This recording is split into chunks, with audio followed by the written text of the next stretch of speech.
goods and services rose more than expected in September as inflation pressures continued to weigh on the U.S. economy. The Consumer Price Index increased 0.4 for the month, more than the 0.3 Dow Jones estimate, according to the Bureau of Labor Statistics.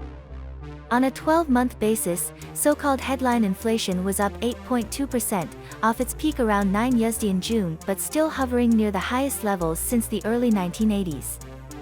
Excluding volatile food and energy prices, core CPI was even higher for the month, accelerating 0.6 against the Dow Jones estimate for a 0.4 increase. Core inflation was up 6.6 from a year ago, the biggest 12-month gain since August 1982. The report initially rattled financial markets, with stock market futures plunging and treasury yields moving up as traders priced in likely more aggressive interest rate hikes ahead from the Federal Reserve.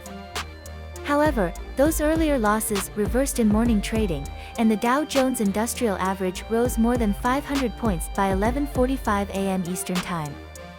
The Federal Reserve has made it very clear they're committed to price stability, they're committed to reducing the inflationary pressures, said Michelle Meyer, chief U.S. economist at the MasterCard Economics Institute.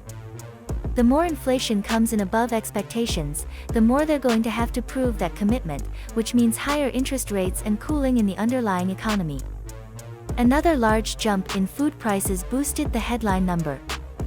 The food index rose 0.8 for the month, the same as August, and was up 11.2 from a year ago. That increase helped offset a 2.1 decline in energy prices that included a 4.9 drop in gasoline. Energy prices have moved higher in October, with the price of regular gasoline at the pump nearly 20 cents higher than a month ago, according to AAA. Closely watched shelter costs, which make up about one-third of CPI, rose 0.7 and are up 6.6 from a year ago. Transportation services also showed a big bump, increasing 1.9 the month and 14.6 an annual basis. Medical care services costs rose 1 in September. The rising costs meant more bad news for workers, whose average hourly earnings declined 0.1 for the month on an inflation-adjusted basis and are off 3 from a year ago, according to a separate BLS release. Inflation is rising despite aggressive Federal Reserve efforts to get price increases under control. The central bank has raised benchmark interest rates 3 full percentage points since March. Thursday's CPI data likely cements a fourth consecutive 0.75 percentage point hike when the Fed next meets November 1st to 2nd, with traders assigning a 98 chance of that move. The chances of a fifth straight hike 3/4 point hike also are rising, with futures pricing in a 62 probability following the inflation data. Inflation rose despite pullbacks in some key areas that policymakers are watching. For instance, used vehicle prices fell 1.1 and apparel posted a 0.3 decline.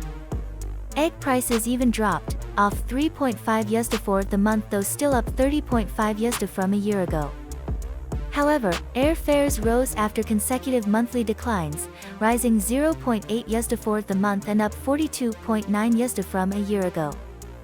How much the higher prices have hurt consumers could be made clearer Friday, when the Commerce Department and Census Bureau released September's retail sales report. The data, which is not adjusted for inflation, is expected to show a monthly increase of 0.3% and no change when excluding auto sales. Meyer, the MasterCard economist, said consumer spending remains solid despite the inflationary pressures. Inflation is able to run this hot in part because consumers have had very strong purchasing power, she said. Consumers are still spending through these inflation increases, and the challenge therefore is larger for the Fed to effectively be able to rebalance the economy. Falling housing prices eventually will work their way through to rents, which will lower the overall inflation numbers, Meyer added. Consumer spending has held up in part because of leftover stimulus funds from COVID-related spending and a labor market that has been resilient even as the economy has slowed considerably.